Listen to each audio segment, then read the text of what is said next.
I'm Sarah. Yeah, no, that wasn't my real. This is just a ponytail. Yeah, it's not my real hair. Today I'm gonna talk to you about interviews because interviews are how you get your information for writing your article that you're doing. It's really essential to the journalism process. Yeah, yeah, I know what you're thinking. Oh, it's just an interview. I mean, who needs to know how to do a proper interview? Because I'm just gonna go in and ask my questions. That is my job.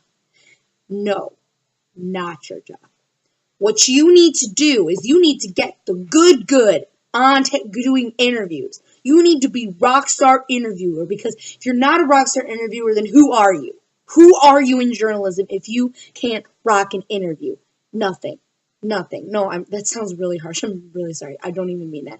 I just mean you should probably be really good at interviews because, well, yeah, because you need to get your information from interviews, and when you're a pleasant interview person, people normally give you better answers, and you have a better interview overall. So I'm going to give you tips on how to do really, really great interviews. I'm going to tell you how to get your sources for your interview, because those are the people that give you the facts, right?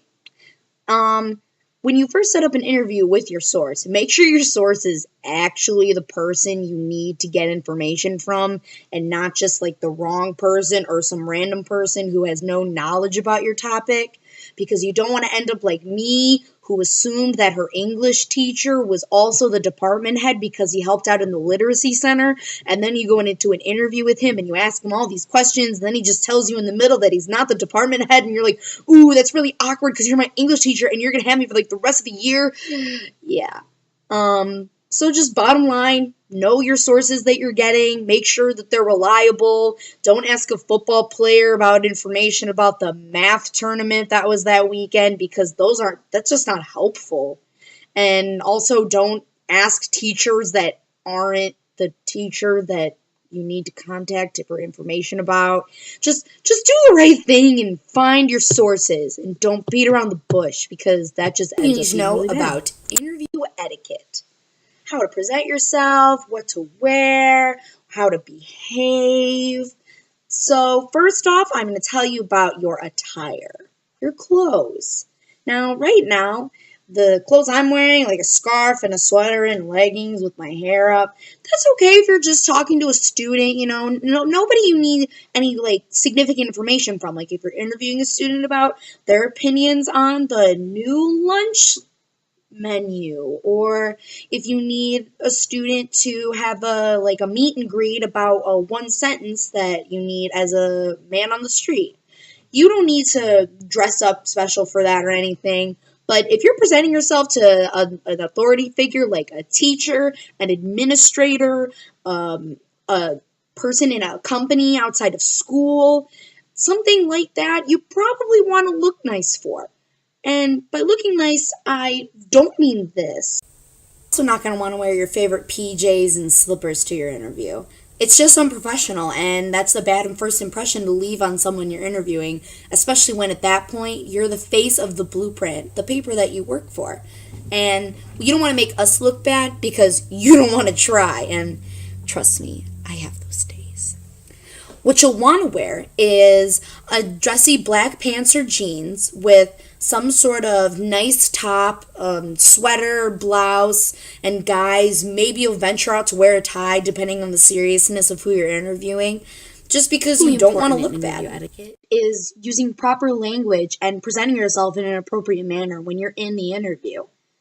By talking to your interviewee with slang and misunderstood words, you're not going to get the best answers out of your source.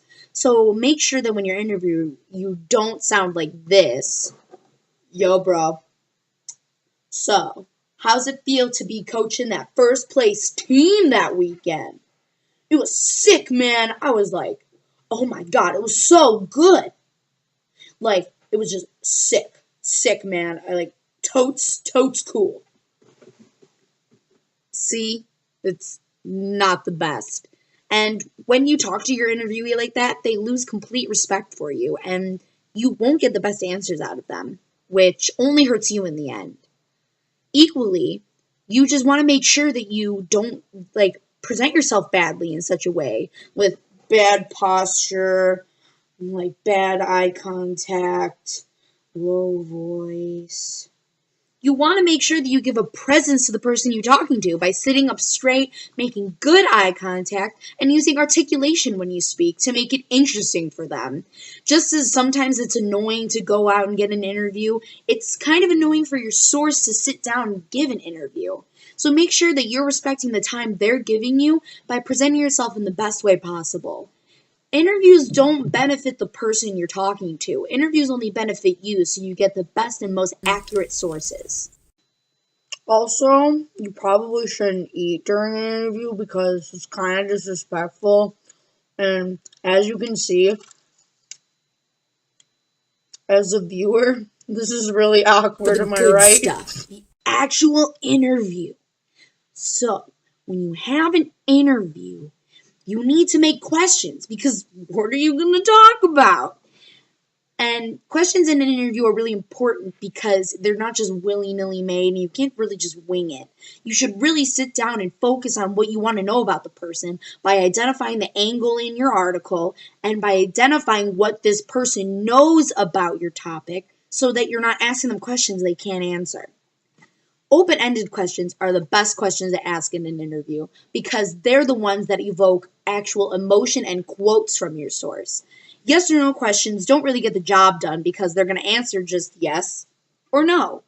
And by tagging on a why at the end, that's not even that helpful at all because they're just going to give the minimal amount of information you need.